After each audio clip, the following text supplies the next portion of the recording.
গোলাপ, ডালিয়া, চন্দ্রমল্লিকা, বোগেনভেলিয়া থেকে গাঁদা।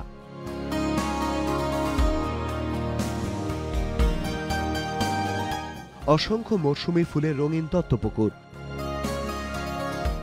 সঙ্গে নজর কাড়া বনসাই থেকে অর্কিড।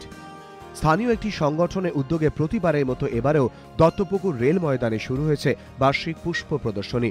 সংস্থার যেসব সদস্য শখের বাগান করেন, প্রদর্শনীতে যোগ দিয়েছেন সেই সব স্থানীয় বাসিন্দারা। আপনারা যে ফুল আজকে এখানে দেখছেন সব আমাদের নিজেদের তৈরি। আর আমরা সাধারণত প্রত্যেক বছরই নতুন নতুন কিছু আবিষ্কার করার চেষ্টা করি। সাধারণ মানুষ দত্তপুকুরের আমাদের সাহায্য করে, আমরা এই চেষ্টা করি আমরা এই ফুলের উৎসবটা আমরা করতে পারি।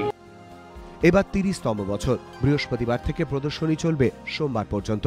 সমীরণ পাল, এবিপি আনন্দ, উত্তর 24 পরগনা।